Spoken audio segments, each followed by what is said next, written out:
Good day, ladies and gentlemen. Welcome to The Grill. I'm your host, Margaret Natibili. Today on the show, we're joined by the Secretary of Youth Affairs in the ruling Zanu PF. Secretary, welcome to the show. Thank you. How are you?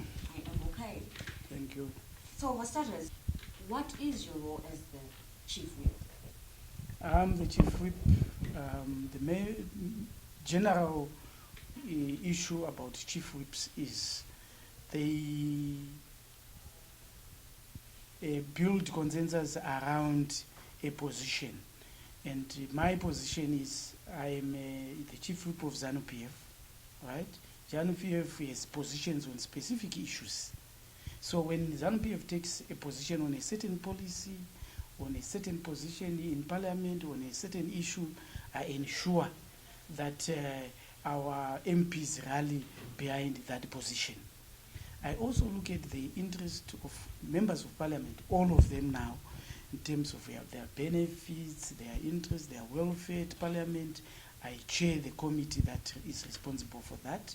So I am not only a Zanu PF Chief Whip, but also a government Chief Whip, meaning everything that involves MPs, their interest, I then look after those.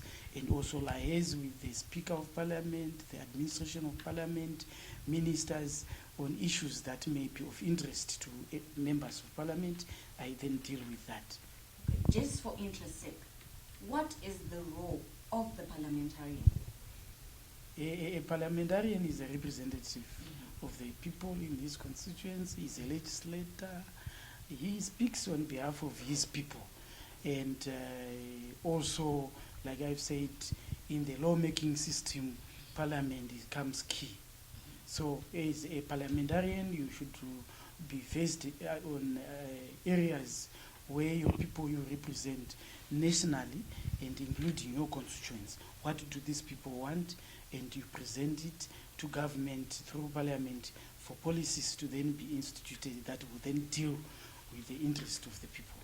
In that same vein, what have the parliamentarians done so far towards the realignment of laws? We are doing a lot. We are running bills at the moment towards a realignment where most of the acts that we had after the new constitutions, they become archaic somehow. They were no longer in sync. So we are realigning those together with the Minister of Justice, Parliament playing its role to then go about talking to people, getting people's views, then coming up with laws which are there, but now some of them are now maybe no longer meeting the expectations of the Constitution, then realign them. Out of interest, what sort of car are you driving currently? It depends which one, because if you are talking about Parliament, the Parliament has bought me a twin cab Toyota, which I'm using, and members of Parliament, all of them have been given through the government vehicles, which is a benefit which is already designed for MPs, that they will get a vehicle that will allow them to move around their constituencies. So the cap has been put at 50,000. So whichever vehicle that is 50,000 RTGS or US dollars. And 50,000 RTGS doesn't buy a car. Okay. So we are dealing with vehicles and their prices. The average vehicle now of those twin cabs is between 35,000 to 50,000. So is it really necessary to get twin cabs in particular? Because we have a wide range of vehicles that can be used. And we see the general populace, the general citizens, they actually use way smaller cars than the twin cabs. Is it really important? Is it really necessary, considering what we are going through as a country, the austerity measures, the 18-hour power cuts that we're going through? Is it necessary at this point for parliamentarians to get twin cabs? It's very necessary. Most of the MPs that we have are rural MPs, and the terrain will not allow a small vehicle to travel around. And you know, as MPs, we also go extra miles in servicing our communities. We need a car that can then do those chores. You are asked, sometimes there's a funeral, you have to go and ferry a body from one point to another. You also want to ferry the people.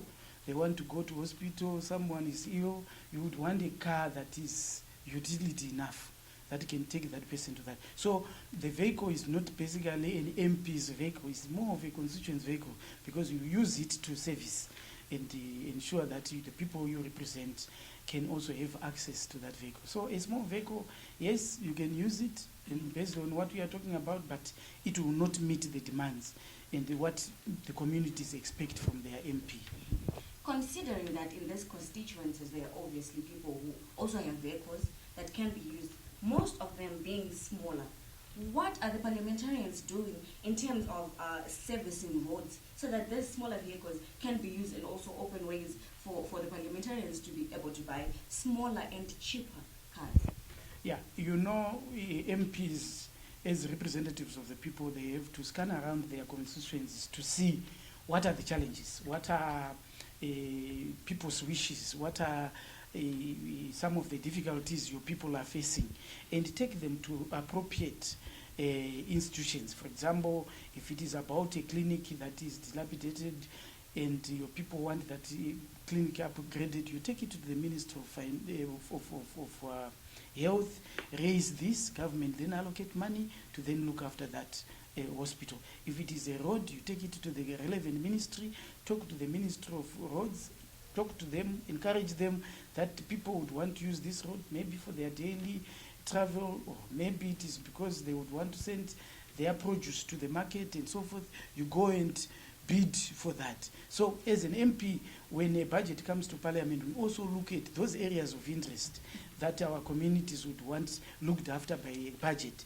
Then see roads are not being funded enough, we raise it with the minister to say, instead of putting this money in this area more, why don't you take it to the roads, because it's an outcry, the people are not being served well. So the MP would basically try to ensure that roads are looked after through the ministries.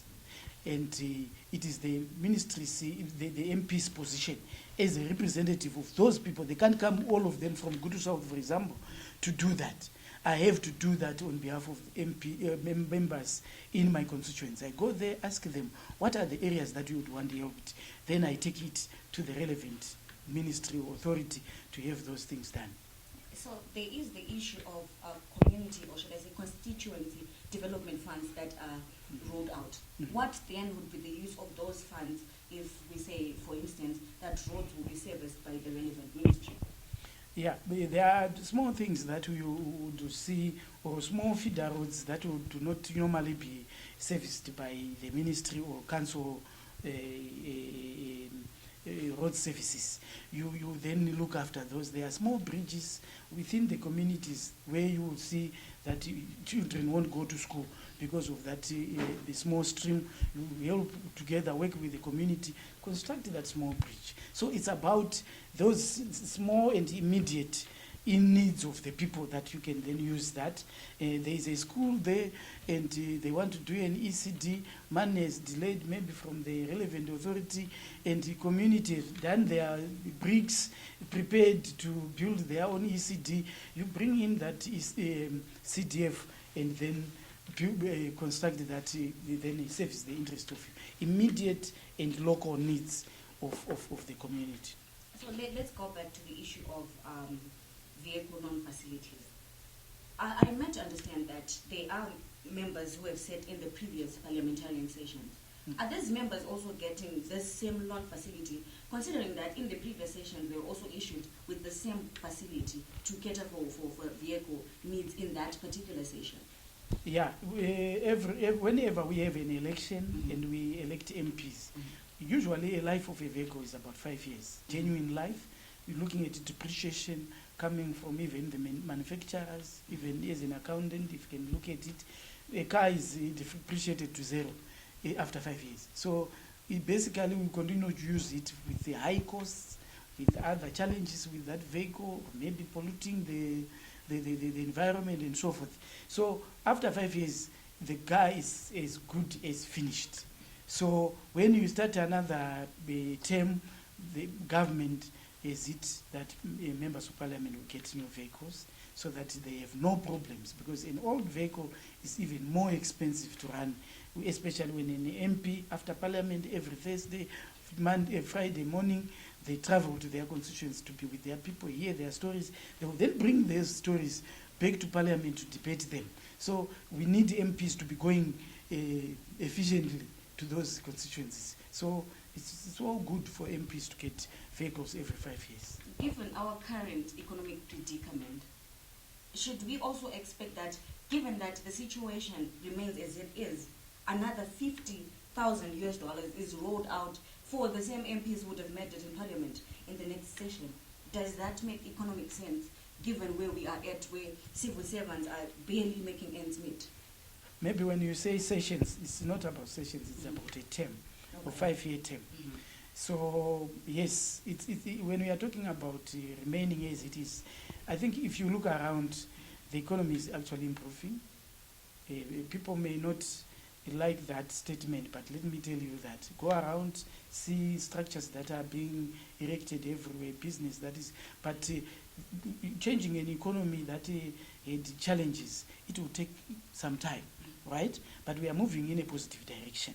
So it's the same vehicle also will contribute to the same economic development. If we don't give an MP, he won't be efficient, he won't be able to represent his people. The information that we want in order to change things so that we improve communities won't come, because the MP is now kept from going to those areas that he must go. So these vehicles are also a vehicle which will be used as a resource towards economic development. So MPs, in their effort to bring in to the attention of government some of these interests, is also contributing to government to take action on time, effectively, because of the information they get. So it's all good to give MPs vehicles.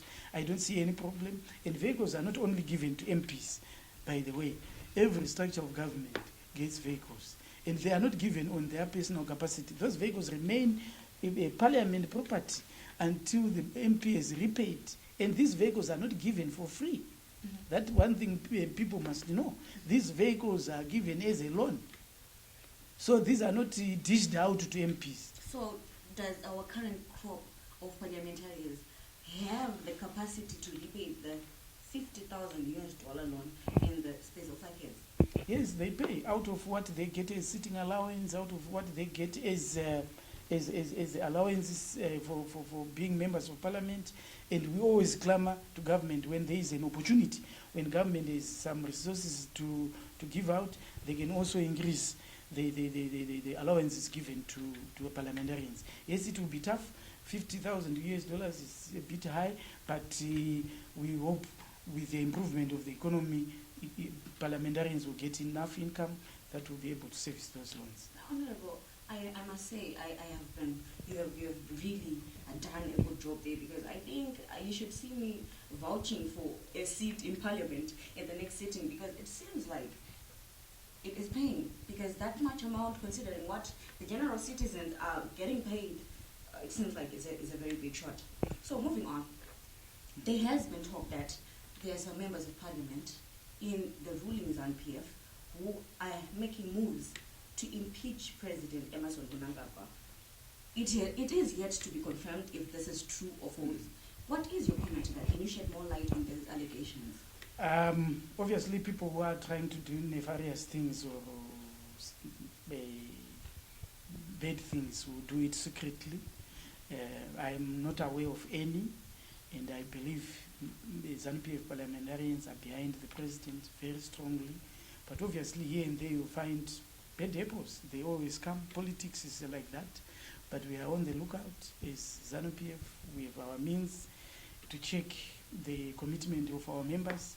If somebody is found at the wrong side of our expectations as a revolutionary party, we will send the guy packing. We cannot keep a person who antagonizes the position that we have taken as a party.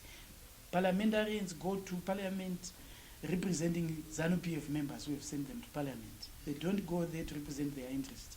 So if they then become too close for comfort with negative forces, we have no choice. We take appropriate action at the appropriate time to defend the revolution. So the Youth League had taken a stance cracking down on corruption but it seems all has quietened down at the moment. Should we expect more of this crackdown on corrupt individuals in both the ruling party and those general citizens, even in the private sector? Or was that the death of it? We are pushing to ensure that corruption goes. And we take a cue from our president. Since coming in as president of Zimbabwe, he has called upon our people to live honestly.